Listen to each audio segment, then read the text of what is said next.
ನಿಮ್ಮ ಡಾಕ್ಟರ್ ಟಿವಿ9ನ ವಿಶೇಷ ನೇರ ಪ್ರಸಾರ ಕಾರ್ಯಕ್ರಮಕ್ಕೆ ಸ್ವಾಗತ. ನಾನು ಅನುಷಾ ಗೋಪಾಲಕೃಷ್ಣ.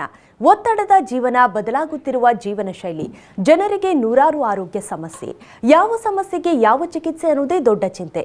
ಇಂತಹ ಸಮಸ್ಯೆ ಇರೋರಿಗೆ ಒಂದೇ ವೇದಿಕೆಯಲ್ಲಿ ಸಿಗುತ್ತೆ ಉತ್ತರ. ಇದೇ ಟಿವಿ9ನ ವಿಶೇಷ ಕಾರ್ಯಕ್ರಮ ನಿಮ್ಮ ಡಾಕ್ಟರ್.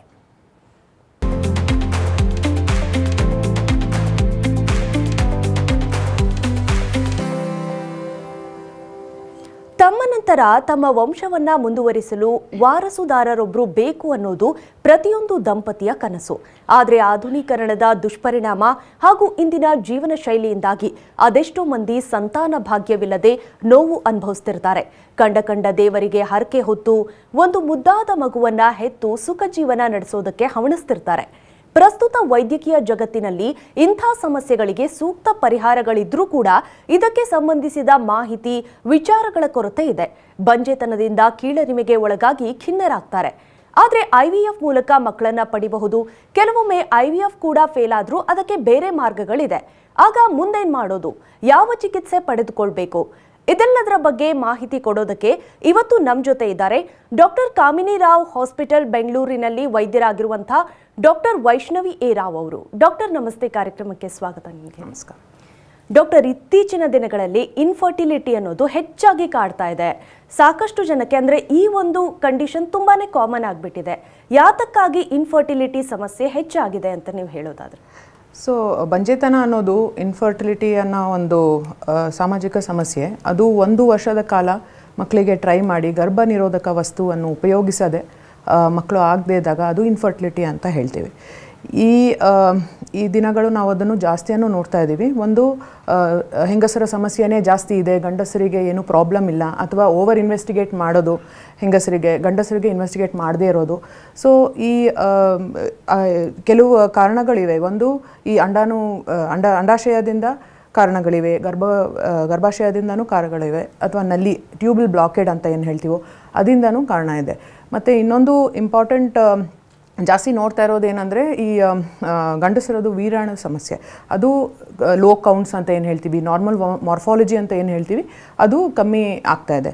ಸೊ ಈ ಸಂದರ್ಭದಲ್ಲಿ ನಾವು ಎರಡು ಅಂದರೆ ದಂಪತಿಗಳನ್ನೂ ಇನ್ವೆಸ್ಟಿಗೇಟ್ ಮಾಡಿ ಯಾರಲ್ಲಿ ತೊಂದರೆ ಇದೆ ಅಂತ ನೋಡೋದು ಬಹಳ ಮುಖ್ಯ. ಡಾಕ್ಟರ್, ಇನ್ನು ಇತ್ತೀಚಿನ ದಿನಗಳಲ್ಲಿ ಅಂದರೆ ಇನ್ಫರ್ಟಿಲಿಟಿ ಸಮಸ್ಯೆ ಏನು ಹೆಚ್ಚಾಗಿದೆ, ಇದಕ್ಕೆ ಸಂಬಂಧಪಟ್ಟ ಕೆಲವು ಮಿತ್ಸ್ ಕೂಡ ಇದೆ. ನಿಮ್ಮ ಇಷ್ಟು ವರ್ಷದ ಎಕ್ಸ್ಪೀರಿಯನ್ಸ್ ಅಲ್ಲಿ ರಿಪ್ರೊಡಕ್ಟಿವ್ ಮೆಡಿಸಿನ್ ಅಲ್ಲಿ ಫರ್ಟಿಲಿಟಿಗೆ ಸಂಬಂಧಪಟ್ಟ ಮಿತ್ಸ್ಗಳೇನು ಡಾಕ್ಟರ್? ಸೊ ಕೆಲವರು ಒಂದು ಟೆಂಪಲಿಗೆ ಹೋಗೋದು, ಒಂದು ದೊಡ್ಡ ಹವನ ಪೂಜೆ ಮಾಡೋದು, ಅದರಲ್ಲಿ ಆಗಿಬಿಡತ್ತೆ ಅಂತ ಅನ್ನೋದು. ವಿಜ್ಞಾನದಲ್ಲಿ ಏನು ಇವಾಗ ನಾವು ತುಂಬ ಟೆಕ್ನಾಲಜಿ ಅಡ್ವಾನ್ಸ್ಮೆಂಟ್ ಆಗಿರೋದ್ರಿಂದ ಕರೆಕ್ಟಾಗಿ ಇವ್ಯಾಲ್ಯೂಯೇಷನ್ ಮಾಡೋದ್ರಲ್ಲಿ ಅದು ಮೀನಿಂಗ್ ಇದೆ. ಸೊ ಅದನ್ನು ಇವ್ಯಾಲ್ಯೂಯೇಟ್ ಮಾಡ್ದೇ ಕಾಸಿಗೆ ಟ್ರೀಟ್ಮೆಂಟ್ ಕೊಡ್ದೇ ನಾವು ಮುಂದುವರೆದ್ರೆ ಅದರಲ್ಲಿ ನಮಗೆ ಏನು ಪ್ರಾಬ್ಲಮ್ ಇದೆ, ಅದು ಏನು ಸೊಲ್ಯೂಷನ್ ಕಂಡುಹಿಡಿಬೇಕು ಅದನ್ನು ನಾವು ನೋಡಲೇಬೇಕು. ಇವಾಗ ಎಷ್ಟೊಂದು ಸಲ ನಾವು IVF ಅಲ್ಲಿ ಏನಾದ್ರು ಟ್ರೀಟ್ಮೆಂಟ್ ಫೇಲ್ ಆಗಿತ್ತು ಅಂದರೆ ನಾವು ಇನ್ನೂ ಮುಂದೆ ನೋಡಬೇಕಾಗತ್ತೆ. ಆ ಭ್ರೂಣಗಳು ಫಾರ್ಮ್ ಆಗಿರೋದು ನಾರ್ಮಲ್ ಇದೆಯಾ ಇಲ್ಲ ಅದನ್ನು ಟೆಸ್ಟ್ ಮಾಡಿ ನೋಡೋದು. ಸೊ ಬೇರೆ ಬೇರೆ ಅರೇನಾಸ್ ನಾವು ಟ್ರೀಟ್ಮೆಂಟ್ ಮಾಡಿ ಆಮೇಲೆ ನಾವು ಆ ಪ್ರಯೋಗ ಮಾಡಿದಾಗ ಆವಾಗ ಚಾನ್ಸಸ್ ಹೆಚ್ಚಾಗುತ್ತದೆ. ಸೊ ಇದು ಒಂದು. ಇನ್ನೊಂದು ಒಂದೇ ಕಡೆಯಿಂದ ಓವ್ಯುಲೇಷನ್ ಆಗುತ್ತೆ, ಇನ್ನೊಂದು ಕಡೆಯಿಂದ ಓವ್ಯುಲೇಷನ್ ಆಗಲ್ಲ, ಅಥವಾ ರೈಟ್ ಸೈಡಿಂದ ಆದರೆ ಒಂದು ಗಂಡು ಮಗು ಆಗುತ್ತೆ, ಲೆಫ್ಟ್ ಸೈಡಿಂದ ಆದರೆ ಒಂದು ಹೆಣ್ಮಗು ಆಗುತ್ತೆ. ಆ ಥರ ತಪ್ಪು ಕಲ್ಪನೆಗಳು ಜಾಸ್ತಿ ಇದೆ ನಮ್ಮ ಜನರಲ್ಲಿ. ಸೊ ಇದು ವಿಜ್ಞಾನದಲ್ಲಿ ತುಂಬ ಅಡ್ವಾನ್ಸ್ಮೆಂಟ್ ಆಗಿರೋದ್ರಿಂದ ಬರೀ ಹೆಂಗಸರನ್ನ ಇವ್ಯಾಲ್ಯೂಯೇಟ್ ಮಾಡಿ ಗಂಡಸರನ್ನ ಬಿಟ್ಬಿಡೋದು, ಸೇಯಿಂಗ್ ದಟ್ ಏನೂ ಪ್ರಾಬ್ಲಮ್ ಇಲ್ಲ ಗಂಡಸರಿಗೆ ಅಂತ, ಅದು ಒಂದು ದೊಡ್ಡ ತಪ್ಪು ಕಲ್ಪನೆ. ನಾವು ಇಬ್ಬರೂ ಒಟ್ಟಿಗೆ ಇವ್ಯಾಲ್ಯೂಯೇಟ್ ಮಾಡಿ ನೋಡಿದಾಗ ಆ ಕಂಬೈನ್ಡ್ ಫ್ಯಾಕ್ಟರ್ ಏನಿದೆಯೋ ಅದನ್ನ ಕರೆಕ್ಟ್ ಮಾಡಿ ನಾವು ಮಾಡಿದಾಗ ಚಾನ್ಸಸ್ ಹೆಚ್ಚಾಗುತ್ತೆ. ಓಕೆ ಡಾಕ್ಟರ್, ಈಗಿನ ದಿನಗಳಲ್ಲಿ ಅಂದರೆ ಕರಿಯರ್ ಅಂತಾನೋ ಮತ್ತೊಂದಂತಾನೋ ತುಂಬ ದಂಪತಿಗಳು ಪ್ರೆಗ್ನೆನ್ಸಿಯನ್ನ ತುಂಬ ಲೇಟಾಗಿ ಪ್ಲಾನ್ ಮಾಡ್ಕೋತಾರೆ. ಅದರಿಂದ ಕೂಡ ಇನ್ಫರ್ಟಿಲಿಟಿ ಸಮಸ್ಯೆ ಹೆಚ್ಚಾಗುತ್ತೆ ಅನ್ನುವಂಥದ್ದಿದೆ. ಸೊ ಈ ಒಂದು ಇನ್ಫರ್ಟಿಲಿಟಿ ಸಮಸ್ಯೆ ಕಾಡೋದಕ್ಕೆ ಏಜ್ ಒಂದೇ ಫ್ಯಾಕ್ಟರಾ ಅಥವಾ ಬೇರೆ ಯಾವೆಲ್ಲ ಫ್ಯಾಕ್ಟರ್ ಎಫೆಕ್ಟ್ ಮಾಡುತ್ತೆ ಇದಕ್ಕೆ ಅಂತ ನೀವು ಹೇಳೋದಾದ್ರೆ? ಸೊ ವಯಸ್ಸು ಅನ್ನೋದು ಸಿಕ್ಕಾಪಟ್ಟೆ ಇಂಪಾರ್ಟೆಂಟ್ ಪ್ಯಾರಾಮೀಟರ್ ಅಂತ ಹೇಳ್ಬೋದು. ಬಟ್ ಅದೇನಾಗುತ್ತೆ ಅಂದರೆ ನಮ್ಮ ಅಂಡಾಶಯದಲ್ಲಿ ಕೆಲವು ರಿಸರ್ವ್ ಅಂತ ಕರಿತೀವಿ ಅದಕ್ಕೆ, ovarian reserve. So ovarian reserve ಎಷ್ಟಿದೆ ಅಂತ ನೋಡ್ಕೋಬೇಕಾಗತ್ತೆ. ನೀವು ಹೆಂಗೆ ಇವಾಗ ಹೇಳಿದ್ರಿ ಪೋಸ್ಟ್ಪೋನ್ಮೆಂಟ್ ಆಫ್ ಚೈಲ್ಡ್ ಬೇರಿಂಗ್, ಅಂದರೆ ಆಮೇಲೆ ಮಕ್ಕಳು ಮಾಡ್ಕೊಳ್ಳೋಣ, ಫಸ್ಟ್ ನಮ್ಮ ಕೆರಿಯರ್ ನೋಡೋಣ ಅಂದಾಗ ಅದು ವಯಸ್ಸು ಹೆಚ್ಚಾಗ್ತಾ ಇದ್ದಂಗೆ ಎಗ್ ಕ್ವಾಲಿಟಿ ಅನ್ನೋದು, ಆಮೇಲೆ AMH ಅನ್ನೋ ಒಂದು ಹಾರ್ಮೋನು, ಅದನ್ನು ಫಸ್ಟ್ ಇವ್ಯಾಲ್ಯೂಯೇಟ್ ಮಾಡಿಕೊಂಡು ಅದ್ರ ತಕ್ಕಾಗೆ ನಾವು ಅಡ್ವೈಸ್ ಕೊಡಬೇಕಾಗತ್ತೆ ಪೇಷಂಟ್ಗೆ. ಸೊ ಇವಾಗ ಪೋಸ್ಟ್ಪೋನ್ಮೆಂಟ್ ಮಾಡ್ಕೋಬೇಕು ಅಂದ್ರೂ ಸೋಷಿಯಲ್ ಎಗ್ ಫ್ರೀಸಿಂಗ್ ಅಂತ ಕರಿತೀವಿ. ಅದು ವಿವಿಧವಾದ ಕಾರಣದಿಂದ ಮಾಡ್ಕೋಬೋದು. ಒಂದು, they want to delay the child bearing, postponement of child bearing for whatever reason. By chance they are not married, they want to freeze their eggs. So that is something that we are offering at our place.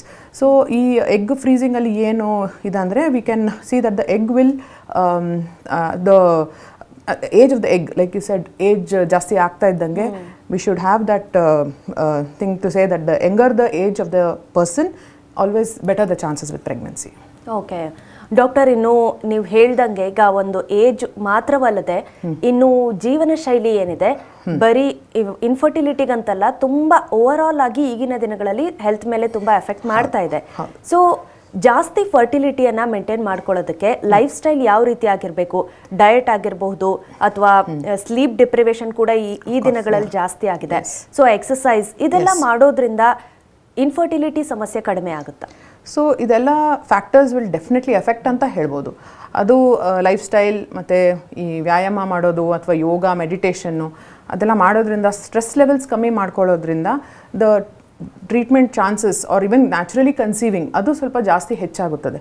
ಈ normal BMI ಅಲ್ಲಿರೋರಿಗೆ ಸ್ವಲ್ಪ pregnancy chances ಹೆಚ್ಚಾಗುತ್ತೆ. ಅಥವಾ ಬೇರೆ ಪ್ರಾಬ್ಲಮ್ಸ್ಗಳಿರ್ಬೋದು, thyroid issues ಇರ್ಬೋದು, ಅಥವಾ there may be egg quality issue ಅಥವಾ sperm quality issue which we have discussed.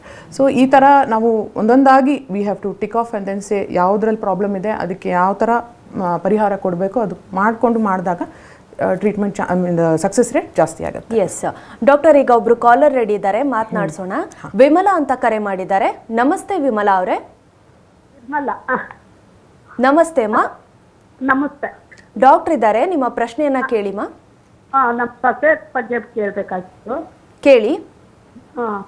ಅವ್ರಿಗೆ ಈಗ ತಿಂಗಳ ಮೇಲೆ 20 ದಿವಸ ಆದ್ರೆ ಅಬಾರ್ಷನ್ ಆಗೋಯ್ತು, 2 ಟೈಮು ಹಂಗೆ ಆಗೋಯ್ತು. ಎಷ್ಟು ವಾರದಲ್ಲಿ ಆಯ್ತು ಅಂತ ಹೇಳಿದ್ರಿ? ಅದೇ ಇನ್ನ 2 ತಿಂಗಳಿಗೆ 1 ವಾರ ಏನೋ ಇದ್ದಂಗೆ ಆಯ್ತು. ಓಕೆ. ಫಸ್ಟ್ ಹಂಗೆ ಆಯ್ತು. ಅದು ಡಾಕ್ಟರ್ ಹೇಳಿದ್ರು, ಇನ್ನ ಇವಾಗ ಅಬಾರ್ಷನ್ ಆದ್ಮೇಲೆ ತಿರ್ಗಾ ಮತ್ತೆ 1 ತಿಂಗಳು ಹೊರಗಡೆ ಆದ್ಮೇಲೆ ಬನ್ನಿ ಅಂತ ಹೇಳಿದ್ರು. ಅದು ತಿರ್ಗಾ ಹೊರಗಡೆ ಆಗ್ಲಿಲ್ಲ, ತಿರ್ಗಾ ಹಂಗೆ ನಿಲ್ಸ್ಕೊಂಡ್ಬಿಡ್ತು. ಓಕೆ. ಇದು ಅವ್ರ ವಯಸ್ಸು ಎಷ್ಟಮ್ಮ? ಅವ್ರದ್ದು ವಯಸ್ಸು ಇವಾಗ 28. ಸೊ ವಯಸ್ಸು ಪ್ರಕಾರದಲ್ಲಿ ಅದು ಕಮ್ಮಿ ವಯಸ್ಸೇ, ಬಟ್ ಅವ್ರದ್ದು AMH ಎಷ್ಟಿತ್ತು, FSH ಎಷ್ಟಿತ್ತು ಅದೆಲ್ಲ ನೋಡಬೇಕಾಗತ್ತೆ. ಯಾವ ಥರ ಪ್ರೆಗ್ನೆನ್ಸಿ ಆಗಿದ್ದು ಅವರು? ನ್ಯಾಚುರಲ್ ಕನ್ಸೆಪ್ಷನ್ನಾ? ಇಲ್ಲ, ಫಸ್ಟು ಅದೇ ಅಲ್ಲಿ ತೋರಿಸ್ತಾ ಇದ್ರು, ಅದಾಗಿತ್ತು. ಫಸ್ಟ್ ಇನ್ನೊಂದು ಟೈಮು ಏನು ಇಲ್ಲ, ಹಂಗೆ ನಿಂತ್ಕೊಂಡಿತ್ತು. ಓಕೆ. ಸೊ ಬೇಸಿಕ್ಲಿ ಅದು ಸ್ವಲ್ಪ ಇವ್ಯಾಲ್ಯೂಯೇಟ್ ಮಾಡಬೇಕಾಗ್ಬೋದು. 2 ತಿಂಗಳಿಗೆ ಇದು ಮಗು ಆಗ್ಬೇಕಿಲ್ಲ ಅಂತ ಅಬಾರ್ಷನ್ ಮಾಡಿ. Okay okay. ಇದು ಈಗ 2 ಸತಿ ಅಬಾರ್ಷನ್ ಹಂಗೆ ಆಯ್ತು. ಓಕೆ. ಅದು ಟ್ಯೂಬ್ ಎಲ್ಲ ಚೆಕ್ ಮಾಡಿದ್ರು, ಟ್ಯೂಬ್ ಏನಾರ ಚಿಕ್ಕದಾಗಿದೆಯಾ ಏನು ಅಂತ. ಇಲ್ಲ, ಟ್ಯೂಬ್ ಎಲ್ಲ ಕರೆಕ್ಟ್ ಆಗಿದೆ ಅಂತ ಹೇಳಿದ್ರಂತೆ. ಓಕೆ. ಸೊ ಈ ಥರ ನೋಡಿದ್ರೆ ನಮಗೆ ಅದು ರಿಕರೆಂಟ್ ಅಬಾರ್ಷನ್ಸ್ ಅಂತ ಹೇಳ್ಬೋದು. 2 ಸಲ ಮೇಲೆ ಆಗಿದ್ರೆ ಒಂದು ಸ್ವಲ್ಪ ಇಮ್ಯುನಾಲಜಿಕಲ್ ಕಾಸಸ್ ಇರ್ಬೋದಮ್ಮ. ಅದು NK ಸೆಲ್ ಡೆಫಿಷಿಯನ್ಸಿ ಇರ್ಬೋದು. ಯೂಟ್ರಸ್ ಒಳಗಡೆ ಕೆಲವು ಸೆಲ್ಸ್ ಇರುತ್ತೆ, ನ್ಯಾಚುರಲ್ ಕಿಲ್ಲರ್ ಸೆಲ್ಸ್ ಅಂತ. ಅದರದ್ದು ಒಂದು ಪರೀಕ್ಷೆ ಮಾಡಿ ನೋಡಿದಾಗ ನಮ್ದು ಈವನ್ ಇನ್ಫ್ಲಮೇಷನ್ನು ಮತ್ತು ಇನ್ಫೆಕ್ಷನ್ ಲೆವೆಲ್ಸ್ ಏನಾದ್ರು ಬಾಡಿಯಲ್ಲಿ ಸ್ವಲ್ಪ ಜಾಸ್ತಿ ಇತ್ತು ಅಂದರೆ ಕೆಲವು ಮಾತ್ರೆಗಳನ್ನು ಹಾಕಿ ಆ ಮಾತ್ರೆಗಳು ಎಷ್ಟು ದಿನ ಕಂಟಿನ್ಯೂ ಮಾಡಬೇಕು, ಆಮೇಲೆ ಎಷ್ಟು ಟೇಪರ್ ಮಾಡಿಕೊಂಡು ಆ ಡೋಸ್ ಟೇಪರ್ ಮಾಡ್ಕೊಂಡು ಮಾಡಿದಾಗ ಅದು ಚಾನ್ಸಸ್ ಹೆಚ್ಚಾಗುತ್ತೆ. ಅದು ಒಂದು. ಇನ್ನೊಂದು ಸ್ಪರ್ಮಲ್ಲಿರೋ DFI ಅಂದರೆ ವೀರಾಣುದಲ್ಲಿ ಒಂದು DFI ಅಂತ ಒಂದು ಅಂಶ ಚೆಕ್ ಮಾಡ್ತೀವಿ. ಅದು DNA ಫ್ರಾಗ್ಮೆಂಟೇಷನ್ ಇಂಡೆಕ್ಸ್ ಅಂತ. ಅದರಲ್ಲಿ ಏನಾದ್ರು ಜಾಸ್ತಿ ಇತ್ತು ಅಂದ್ರೂ ಈ ಥರ ರಿಕರೆಂಟ್ ಮಿಸ್ಕ್ಯಾರೇಜಸ್ ಆಗ್ಬೋದು. ಸೊ 2 ಸಲ ಈ ಮಿಸ್ಡ್ ಅಬಾರ್ಷನ್ ಥರ ಆಗಿರೋದ್ರಿಂದ ಇದು ಇವೆರಡು ಇವ್ಯಾಲ್ಯೂಯೇಷನ್ ಮಾಡಿಕೊಂಡು ಆಮೇಲೆ ಅವರ AMH ಎಷ್ಟಿದೆ, ಆಮೇಲೆ ಅವರ ಎಂಬ್ರಿಯೋ ಕ್ವಾಲಿಟಿ ನೋಡೋದು ಬೆಟರ್. ಚಾನ್ಸಸ್ ಏನಾರು ಜೆನೆಟಿಕ್ ಟೆಸ್ಟಿಂಗ್ ಮಾಡಬೇಕಾ ಅಂತ ನೋಡಬೇಕಾಗಬಹುದು ಎಂಬ್ರಿಯೋಸ್ ಒಳಗಡೆ ಹಾಕೋಕ್ಕಿಂತ ಮುಂಚೆ. ಎಸ್, ಧನ್ಯವಾದ ವಿಮಲಾ ಅವರೇ ಕರೆ ಮಾಡಿದ್ದಕ್ಕೆ. ಎಸ್ ಡಾಕ್ಟರ್, ನಾವು ಜೀವನ ಶೈಲಿ ಯಾವ ರೀತಿಯಾಗಿ ಫರ್ಟಿಲಿಟಿ ಮೇಲೆ ಎಫೆಕ್ಟ್ ಆಗ್ತಾ ಇದೆ ಅಂತ ಮಾತನಾಡ್ತಾ ಇದ್ವಿ. ಈಗ ಈಗಿನ ದಿನಗಳಲ್ಲಿ ಸ್ಟ್ರೆಸ್ ಕೂಡ ಒಂದು ತುಂಬಾ ಇಂಪಾರ್ಟೆಂಟ್ ಫ್ಯಾಕ್ಟರ್ ಅಂತ ಹೇಳ್ತಾರೆ. ಇದು ನಿಜಾನಾ ಅಥವಾ ಇದು ಕೆಲವೊಂದು ಅಂದ್ರೆ ಜಸ್ಟ್ ಮಿತ್ ಇದು? ಯಾಕೆಂದ್ರೆ ತುಂಬಾ ಜನ ನಂಬೋದಿಲ್ಲ, ಬರೀ ಸ್ಟ್ರೆಸ್ ಇಂದ ಹೇಗೆ ಸಾಧ್ಯ ಅನ್ನುವಂತ ಕ್ವಶನ್ಸ್ ಬರುತ್ತೆ. ಅಲ್ಲ, we all know that the mind is the controller of the body. So ಅದರಿಂದ ಐದರ್ ನ್ಯಾಚುರಲ್ ಪ್ರೆಗ್ನೆನ್ಸಿ ಆಗ್ತಾ ಇರ್ಬೋದು, ಬಟ್ ಅದು ನ್ಯಾಚುರಲ್ ಪ್ರೆಗ್ನೆನ್ಸಿ ಆಗದೆ ಇರ್ಬೋದು, ಅಥವಾ ನಾವು IVF ಮಾಡಿದಾಗಲೂ ಎಂಬ್ರಿಯೋಸ್ ಫಾರ್ಮ್ ಆಗಿದೆ ಆಮೇಲೆ ಹಾಕ್ತಾ ಇದ್ದೀವಿ. ಆ ಇಂಪ್ಲಾಂಟೇಷನ್ ಅನ್ನೋದು ಸ್ವಲ್ಪ ಒಳಗಡೆ ಬಾಡಿ ಒಳಗಡೆನೇ ಆಗಬೇಕು. ಬಟ್ ಈ ಸ್ಟ್ರೆಸ್ ಮುಖಾಂತರ ಅದೇನಾಗ್ತದೆ, ಇದು ಹಾರ್ಮೋನ್ಸ್ ಮೇಲೆ ಕೆಳಗೆ ಹೋದಾಗ the mind may not also, the uterus also may not be receptive. ಅದರಿಂದ ಸ್ಟ್ರೆಸ್ ಏನಿದೆಯೋ ಅದು ನಾವು we should try to distress as much as possible, either in the way of yoga, meditation, do some exercise, waist to hip ರೇಷಿಯೋನ ಸ್ವಲ್ಪ ಕಮ್ಮಿನೂ ಮಾಡ್ಕೊಂಡಾಗ with exercise chances definitely stress is the biggest killer for any kind of problems. But infertility per se, for getting pregnant, ಯಾವಾಗಲೂ stress deal ಮಾಡೋದು is very important. You will need to take as much stress out of the body, so the chances for pregnancy will increase. Okay doctor, ಇನ್ನು ಸುಮಾರು ವರ್ಷಗಳ ಪ್ರಯತ್ನ ಆದಲ್ಲಿ ಕೂಡ ದಂಪತಿಗಳು ಅಂದರೆ ಕನ್ಸೀವ್ ಆಗುವಲ್ಲಿ ವಿಫಲರಾಗ್ತಾ ಇರ್ತಾರೆ. ಅಂಥ ಸಂದರ್ಭದಲ್ಲಿ ಅವ್ರು ಏನು ಮಾಡಬೇಕು? ಇಮಿಡಿಯೇಟ್ ಆಗಿ ಮೆಡಿಕಲ್ ಟ್ರೀಟ್ಮೆಂಟ್ಸ್ ಆಪ್ಷನ್ಗೆ ಹೋಗೋದಾ ಅಥವಾ ಯಾವ ರೀತಿಯಾಗಿ ಸ್ಟೆಪ್ಸ್ ತಗೊಳ್ಬೇಕು ಅಂತ ಹೇಳ್ತಾರೆ? ಸೊ ಈ ಫೇಲಿಯರ್ ಆಗ್ತಾ ಇದೆ, ಅವ್ರಿಗೆ ಪ್ರೆಗ್ನೆನ್ಸಿನೇ ಆಗ್ತಾ ಇಲ್ಲ ಅಂದರೆ ಫಸ್ಟ್ ಆಫ್ ಆಲ್ ಫರ್ಟಿಲಿಟಿ ಸ್ಪೆಷಲಿಸ್ಟ್ನ ನೋಡಬೇಕಾಗತ್ತೆ. ಇವಾಗವರೆಗೂ ಮಾತಾಡಿದ್ದೀವಿ ಏಜ್ ತುಂಬ ಮುಖ್ಯ. ಸೊ ಬರೀ ಹೆಂಗಸರು ವಯಸ್ಸು ಮುಖ್ಯ ಅಥವಾ ಗಂಡಸರು ವಯಸ್ಸು ಮುಖ್ಯ ಅಲ್ಲ ಅಂತಲ್ಲ. ಗಂಡಸರದು ವೀರಾಣುಗಳು ನಾರ್ಮಲ್ ಫಾರ್ಮ್ಸ್ ಅಂತ ಏನು ಹೇಳ್ತೀವಿ ಅದು ಸ್ವಲ್ಪ ಕಮ್ಮಿ ಇದ್ದಾಗಲೂ ಒಂದೊಂದು ಸಲ ಈ ಥರ ಚಾನ್ಸಸ್ ಆಫ್ ಪ್ರೆಗ್ನೆನ್ಸಿ ಲಾಸ್ ಆಗ್ಬೋದು. ಸೊ ಯಾವಾಗ ನಾವು fertility treatment, when you have to start planning the family, ಅಂದರೆ ನಂಗೊಂದು ಮಗು ಬೇಕು ಅಂತ ಇದ್ದಾಗ that's when you actually need to start planning the pregnancy. So ಈ ಥರ ನಮಗೆ ಹಿಸ್ಟ್ರಿ ಗೊತ್ತಾದಾಗ ಈ ಕೆಲವು ಇನ್ವೆಸ್ಟಿಗೇಷನ್ಸ್ ಮಾಡಿಕೊಂಡು ನಾವು ನೆಕ್ಸ್ಟ್ ಮುಂದುವರೆದಾಗ ನಮಗೆ ಗೊತ್ತಾಗುತ್ತೆ ಯಾವಾಗ ನಾವು ನೆಕ್ಸ್ಟ್ ಏನು ಮಾಡಬೇಕು ಅಂತ. ಓಕೆ ಡಾಕ್ಟರ್, ಇನ್ನು ಮೇಲ್ ಮತ್ತು ಫಿಮೇಲ್ ಫರ್ಟಿಲಿಟಿ ಬಗ್ಗೆ ಇರುವಂತಹ ಕೆಲವೊಂದು ಮಿಸ್ಕನ್ಸೆಪ್ಷನ್ಸ್ ಏನು? ನೀವು ಹೇಳ್ತಾ ಇದ್ರಿ ಅಂದರೆ ಬರೀ ಹೆಚ್ಚಾಗಿ ಫಿಮೇಲ್ಗೆ ಟೆಸ್ಟ್ ಎಲ್ಲ ಮಾಡೋದು ಎಲ್ಲ ತಗೊಳ್ತಾರೆ ಅಂತ. ಸೊ ಎಷ್ಟು ರೆಗ್ಯುಲರ್ ಆಗಿ ಮೇಲ್ ಅಥವಾ ಫಿಮೇಲ್ಗೆ ಅಂದರೆ ಈ ರೀತಿ ಟೆಸ್ಟ್ಗಳು ಮಾಡೋದು ಇಂಪಾರ್ಟೆಂಟ್ ಅಂತ ಅನಿಸುತ್ತೆ ನನಗೆ? ಸೊ ಅಗೇನ್ ಈ ವಯಸ್ಸು ಮೇಲೆ ನೋಡಬೇಕು, ಅಥವಾ ಸ್ಮೋಕಿಂಗ್, ಆಲ್ಕೋಹಾಲ್ ಆ ಥರ for the men they need to completely stop it. ಯಾಕಂದರೆ ನಾನೆಲ್ಲ ಬರೀ ಒಂದೇ ಮಾಡ್ತೀನಿ ಎರಡೇ ಮಾಡ್ತೀನಿ ಅಂದರೆ ಪಾಯ್ಸನ್ನೇ. ಸೊ ಆದ್ದರಿಂದ ಅದನ್ನು ಕಂಪ್ಲೀಟಾಗಿ ಕಟ್ಔಟ್ ಮಾಡಿದರೆ ದೆನ್ ದ ಚಾನ್ಸಸ್, ಇದು ಮೆನ್ಗೂ chances will be better. So ಇದು ಒಂದು about the man. And not at all investigating. ಇವಾಗ ಇನ್ವೆಸ್ಟಿಗೇಟ್ ಮಾಡಿದಾಗ ಏನಾಗುತ್ತೆ, ನಮಗೆ ಒಂದು ಗಂಡಸರಲ್ಲೂ ಒಂದು ಸಮಸ್ಯೆ ಇದೆ ಅಂತ ನಮಗೆ ಗೊತ್ತಾಗುತ್ತೆ. ಬಟ್ ಯಾವಾಗಲೂ ನಾವು ದೊಡ್ಡ ದೊಡ್ಡ ಫೈಲ್ಸ್ ನೋಡ್ತೀವಿ, ಬರೀ ಫೀಮೇಲ್ ಫೈಲ್ಸ್ ನೋಡಿರ್ತೀವಿ, ಮೇಲ್ದು ಒಂದು ಇನ್ವೆಸ್ಟಿಗೇಷನ್ಸ್ ಆಗಿರಲ್ಲ. ಸೊ ಆದ್ದರಿಂದ ಈ ಇನ್ವೆಸ್ಟಿಗೇಷನ್ ಮಾಡಿದಾಗ ನಾವು ಎಲ್ಲ ಒಂದೊಂದಾಗಿ ಸ್ಟೆಪ್ ಬೈ ಸ್ಟೆಪ್ ಮಾಡಬೇಕಾಗುತ್ತೆ. ಹೌ ಫ್ರೀಕ್ವೆಂಟ್ ಇವ್ಯಾಲ್ಯೂಯೇಷನ್ ಮಾಡಬೇಕು ಅಂದರೆ that depends on the case.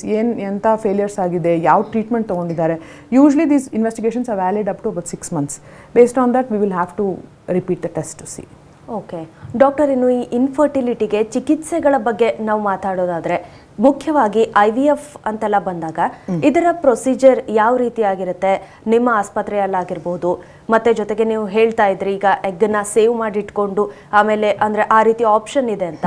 So ಯಾವೆಲ್ಲ ರೀತಿಯ ಚಿಕಿತ್ಸೆಗಳು ಪೇಷಂಟ್ ಒಳಗೆ ತಗೊಳ್ಬಹುದು ಅಂತ? ಓಕೆ, IVFಗೆ ನಾವು ಕರೆಕ್ಟಾಗಿ ಪೇಷಂಟ್ ಸೆಲೆಕ್ಷನ್ ಮಾಡೋದು ವೆರಿ ಇಂಪಾರ್ಟೆಂಟ್. ಯಾಕಂದರೆ IVF ಅಲ್ಲೂ ನಮಗೆ ಯಾವ ಪೇಷಂಟ್ನ ಕರೆಕ್ಟಾಗಿ ಚೂಸ್ ಮಾಡ್ತೀವೋ ಆವಾಗ ಸಕ್ಸಸ್ ರೇಟ್ ಡೆಫಿನೆಟ್ಲಿ ಜಾಸ್ತಿ ಆಗುತ್ತೆ. ಸೊ ನಮ್ಮ ಕ್ಲಿನಿಕಲ್ಲಿ ನಾವೇನು ಮಾಡ್ತೀವಿ, ಇದು 2ನೇ ದಿನ ಪೀರಿಯಡ್ ಆದಾಗ ಅವರು ಸ್ಕ್ಯಾನಿಗೆ ಬರ್ತಾರೆ. ಸ್ಕ್ಯಾನ್ ನೋಡಿಕೊಂಡು ನಂಬರ್ ಆಫ್ ಫಾಲಿಕಲ್ಸ್ ಓವರಿ ಒಳಗಡೆ ಎಷ್ಟಿದೆ ಅಂತ ಕೌಂಟ್ ಮಾಡಿಕೊಂಡು, ಅದು ಆಂಟ್ರಲ್ ಫಾಲಿಕಲ್ ಕೌಂಟ್ ಅಂತ ಕರಿತೀವಿ. ಅದ್ರ ಜೊತೆ ಒಂದು AMH, ಅದು biochemical marker for ovarian reserve, ಅದನ್ನು ನಾವು ಚೆಕ್ ಮಾಡಿಕೊಂಡು FSH-LH as another hormone marker along with the general condition of the patient. ಇವಾಗ CBC, ಬ್ಲಡ್ ಪಿಕ್ಚರು ಅದೆಲ್ಲ ನೋಡಿಕೊಂಡು, ಥೈರಾಯ್ಡ್ ಎಲ್ಲ ನೋಡಿಕೊಂಡು ವಿ ಸ್ಟಾರ್ಟ್ ದ ಇಂಜೆಕ್ಷನ್ಸ್. ಈ ಇಂಜೆಕ್ಷನ್ಸ್ ಯಾಕೆ ಕೊಡ್ತಾ ಇದ್ದೀವಿ ಅಂದರೆ ಈ ಫಾಲಿಕಲ್ಸ್ ಇರೋದು, ಈ ಓವರಿ ಒಳಗಡೆ ಇರೋ ಫಾಲಿಕಲ್ಸ್ನ ಅದನ್ನ ಬೆಳೆಸ್ಲಿಕ್ಕೆ. ಸೊ ನಾವು IVF ಮಾಡಿದಾಗ ನಮ್ಗೆ ಅಟ್ಲೀಸ್ಟ್ ಒಂದು 8ರಿಂದ 10 ಮೊಟ್ಟೆ ಬಂದಾಗ ಅದು ಸೆಲೆಕ್ಷನ್ ಆಗುತ್ತೆ. That we can see that how many eggs are good. ಇದು injections will go for approximately 9 to 10 days. Injections ದಿನಾಗಲೂ ತೊಗೋಬೇಕು, ಅದೇ ಟೈಮಿಗೆ ತೊಗೋಬೇಕು. ಆಮೇಲೆ ಟ್ರಿಗರ್ ಇಂಜೆಕ್ಷನ್ ನಾವು ಒಂದು 9 to 10 days ಆದಮೇಲೆ ಕೊಟ್ಟ ಮೇಲೆ ನಾವು 35 ಗಂಟೆ ಆದಮೇಲೆ, ಅಂದರೆ ಇಂಜೆಕ್ಷನ್ ಕೊಟ್ಟು ಇವತ್ತು ಇಂಜೆಕ್ಷನ್ ನೈಟ್ ಕೊಟ್ಟರೆ ನಾಡಿದ್ದು ಎಗ್ ಪಿಕಪ್ಪನ್ನು ಮಾಡಿ ಫಾಲಿಕಲ್ಲು ಆಸ್ಪಿರೇಟ್ ಮಾಡ್ತೀವಿ. ಆಸ್ಪಿರೇಟ್ ಮಾಡಿದಾಗ ಅಂಡರ್ IV ಸೆಡೇಷನ್ ಆಸ್ಪಿರೇಟ್ ಮಾಡಿದಾಗ ನಮಗೆ ಎಗ್ ಇದೆಯೋ ಇಲ್ಲೋ, ಅದರ ಕ್ವಾಲಿಟಿ ಹೆಂಗಿದೆ, ಆಮೇಲೆ ಅದನ್ನ ಇಕ್ಸಿ ಅಂತ ಒಂದು ಪ್ರೊಸೀಜರ್ ಮಾಡಿದಾಗ, ಇಂಟ್ರಾಸೈಟೋಪ್ಲಾಸ್ಮಿಕ್ ಸ್ಪರ್ಮ್ ಇಂಜೆಕ್ಷನ್ ಮಾಡಿದಾಗ ಅದು ಫರ್ಟಿಲೈಸ್ ಆಗುತ್ತಾ ಅಥವಾ ಕ್ಲೀವ್ ಆಗುತ್ತಾ, ಅದರ ಎಂಬ್ರಿಯೋ ಫಾರ್ಮ್ ಆಗುತ್ತಾ ಅಂತ ನೋಡಿಕೊಂಡು ಅದನ್ನು ಫ್ರೀಸ್ ಮಾಡ್ಕೋತೀವಿ. ಎಂಬ್ರಿಯೋ ಟ್ರಾನ್ಸ್ಫರ್ ಮಾಡೋದಿದ್ರೆ ಅದು ಕೆಲವು ಬಯೋಕೆಮಿಕಲ್ ಪ್ಯಾರಾಮೀಟರ್ಸು ಸ್ಕ್ಯಾನ್ ನೋಡಿಕೊಂಡು ಅದೇ ಸೈಕಲಲ್ಲೂ ಒಂದೊಂದು ಸಲ ಮಾಡ್ಬೋದು. ಇಲ್ಲಾಂದರೆ ಅದನ್ನ ಫ್ರೀಸ್ ಮಾಡ್ಕೊಂಡು ನೆಕ್ಸ್ಟ್ ಸೈಕಲ್ ಮಾಡ್ಬೋದು.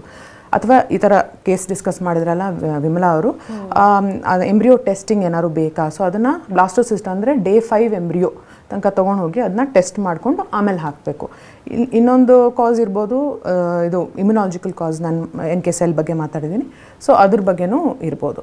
So these are the medical treatments that we do. Apart from this we also do IUI, ಅಥವಾ people are going to plan natural pregnancy just to track cycle, ovulation ಆಗ್ತಾ ಇದೆಯಾ ಇಲ್ಲ ನೋಡಿಕೊಂಡು ಅವರಿಗೆ we can give them guidance on planning their pregnancies. Okay doctor, ಇನ್ನು ಈ ರೀತಿಯಾಗಿ ಕೃತಕವಾಗಿ ಮಗು ಪಡ್ಕೊಳ್ಳುವಂಥ ಪ್ರೊಸೀಜರಲ್ಲಿ ಅಥವಾ ಬೇರೆ ಮೆಡಿಕಲ್ ಟ್ರೀಟ್ಮೆಂಟ್ಸಿಂದ ಮಗುವನ್ನು ಪಡ್ಕೊಳ್ಳುವಂಥ ಪ್ರೊಸೀಜರಲ್ಲಿ ಇದು ಬೇರೆ ರೀತಿಯಾಗಿ ಓವರ್ ಆಲ್ ಹೆಲ್ತ್ ಮೇಲೆ ಏನಾದರೂ ಎಫೆಕ್ಟ್ ಆಗುತ್ತಾ ಅನ್ನುವಂಥ ಕ್ವಶನ್ಸು ತುಂಬ ಜನಕ್ಕಿರುತ್ತೆ.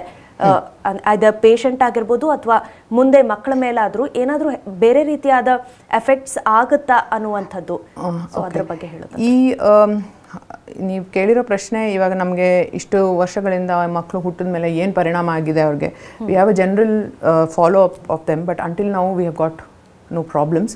ಬಟ್ ಈ ಮೆಡಿಕೇಶನ್ಸ್ ನಾವು ಏನು ಕೊಡ್ತಾ ಇದ್ದೀವೋ ಅದು ಆ್ಯಕ್ಚುಲಿ ಬಾಡಿಯಲ್ಲಿ ರಿಲೀಸ್ ಆಗೋ ಹಾರ್ಮೋನ್ಸೇ. So they are artificially prepared and given, so that is generally safe. So we cannot say that any medicine doesn't have any side effect, ಅದು ಹೇಳೋಕ್ಕಾಗಲ್ಲ. ಕೆಲವು ಹೆಚ್ಚು ಕಮ್ಮಿ ಮೇ ಬಿ ಅಬ್ಡಾಮಿನಲ್ ಬ್ಲೋಟಿಂಗ್ ಆಗ್ಬೋದು ಅಥವಾ vomit, nausea, that kind it may be there, but they are generally safe. Doctor, ನೀವು ಆಗಲೇ ಹೇಳಿದಾಗೆ ಸಮಸ್ಯೆ ಹೆಣ್ಣು ಅಥವಾ ಗಂಡು ಯಾರಲ್ಲೇ ಇದ್ರೂ ಕೂಡ ಹೆಣ್ಮಕ್ಳು ಒಂದು ರೀತಿಯಾಗಿ ಖಿನ್ನತೆಗೆ ಒಳಗಾಗ್ತಾರೆ. ಅಂದರೆ ಈಗ ಪ್ರೆಗ್ನೆನ್ಸಿ ಸಾಧ್ಯ ಆಗ್ತಾ ಇಲ್ಲ ಅನ್ನುವಂಥ ಸಂದರ್ಭದಲ್ಲಿ ಈಗ ಅದರ ಜೊತೆಗೆ ಬೇರೆ ಟ್ರೀಟ್ಮೆಂಟ್ಸ್ ತಗೊಂಡ್ರೂ ಸಹ ನೀವು ಹೇಳ್ದಂಗೆ ಅಲ್ಲಿ ಸ್ಟ್ರೆಸ್ ಅನ್ನೋ ಫ್ಯಾಕ್ಟರ್ ಪ್ಲೇ ಆಗಿ ಮಾಡ್ತಾ ಇರುವಂಥ ಪ್ರಯತ್ನ ಎಲ್ಲ ವೇಸ್ಟ್ ಆಗುತ್ತೆ. ಸೊ IVF ಇಂಥ ಟ್ರೀಟ್ಮೆಂಟ್ನ ತಗೊಂಡಲ್ಲಿ ಕೂಡ ಆ ಟೈಮಲ್ಲಿ ಜೀವನ ಶೈಲಿ ಯಾವ ರೀತಿ ಆಗಿರಬೇಕು? ಸೊ IVF ಟ್ರೀಟ್ಮೆಂಟ್ ಮಾಡಿಸ್ಕೊಳ್ತಾ ಇರಬೇಕಾದ್ರೂ ಆ ಇಂಜೆಕ್ಷನ್ಸ್ ಏನು ಕೊಡ್ತಾ ಇದ್ದೀವಿ ಅದು ಬಾಡಿಯಲ್ಲಿ ಪ್ರೊಡ್ಯೂಸ್ ಆಗೋ ಹಾರ್ಮೋನ್ಸೇ. ಸೊ ಆ ಥರ ನಾವೇನು ಬೆಡ್ ರೆಸ್ಟ್ ಮಾಡಿ ಎದ್ದು ಓಡಾಡಬೇಡಿ ಅಥವಾ ಬೇರೆ ಕಂಪ್ಲೀಟಾಗಿ ಡಿಫ್ರೆಂಟ್ ಲೈಫ್ ಸ್ಟೈಲ್ ಮಾಡಿ ಅಂತ ನಾವು ಯಾವತ್ತೂ ಹೇಳಲ್ಲ. ಏನೇನು ಮಾಡ್ತಾ ಇದ್ದೀರೋ you can continue with whatever you're doing, but obviously to avoid any lifting heavy weights and those kind of things definitely you might have to avoid, but there is no question of saying bed rest or anything even if you're taking the injections for the IVF procedure, just because the ovaries enlarge agattalla, so for that reason we are a little skeptical, but there is no way of saying bed rest when you're taking IVF treatment. Yes doctor, ಈಗ ಇನ್ನೊಬ್ರು caller ready ಇದ್ದಾರೆ, ಮಾತನಾಡ್ಸೋಣ. ಶ್ರೀಕಾಂತ್ ಅಂತ ಬೆಂಗಳೂರಿಂದ ಕರೆ ಮಾಡಿದ್ದಾರೆ. ನಮಸ್ತೆ ಶ್ರೀಕಾಂತ್ ಅವರೇ. ಶ್ರೀಕಾಂತ್ ಅಲ್ಲ, ಸಿದ್ಧಾರ್ಥ್ ಅಂತ. ಎಸ್ ಸಿದ್ಧಾರ್ಥ್ ಅವರೇ ನಮಸ್ತೆ, ಡಾಕ್ಟರ್ ಇದ್ದಾರೆ, ಮಾತನಾಡಿ. ನಿಮ್ಮ ಪ್ರಶ್ನೆಯನ್ನ ಕೇಳಿ.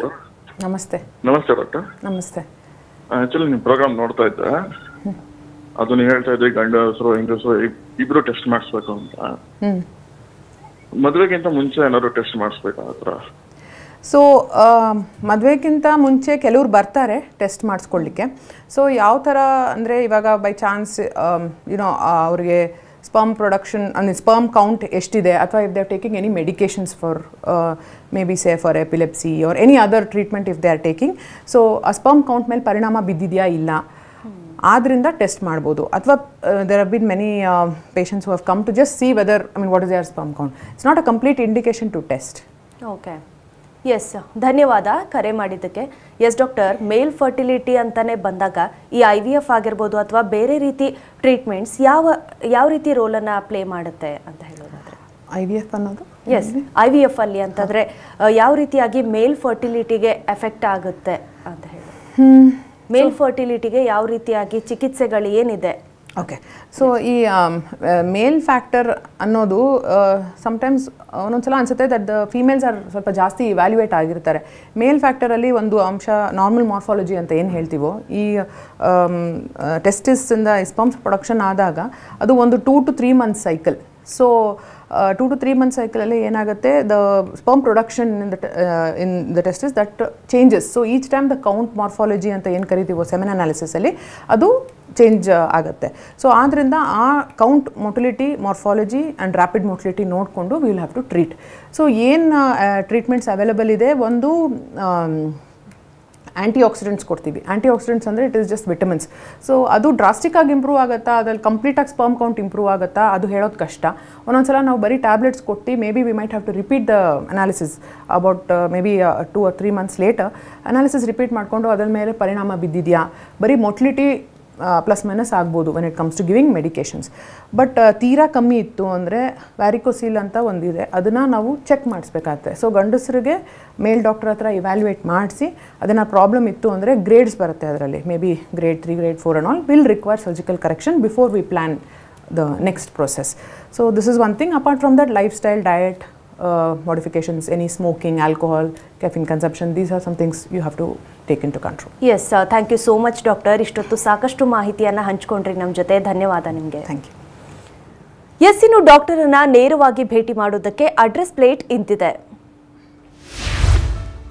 ಡಾಕ್ಟರ್ ಕಾಮಿನಿ ರಾವ್ ಆಸ್ಪತ್ರೆ, Bengaluru, number 7, East Park Road, Kumara Park East, Sheshadripuram, Bengaluru 560001. ಶಾಖೆಗಳು ಜಯನಗರ, ಬೆಂಗಳೂರು 560011. ದೂರವಾಣಿ ಸಂಖ್ಯೆ 08065133333. ಇದಾಗಿತ್ತು ಇವತ್ತಿನ ನಿಮ್ಮ ಡಾಕ್ಟರ್. ನಿರಂತರ ಸುದ್ದಿಗಾಗಿ ನೋಡ್ತಾ ಇರಿ TV9.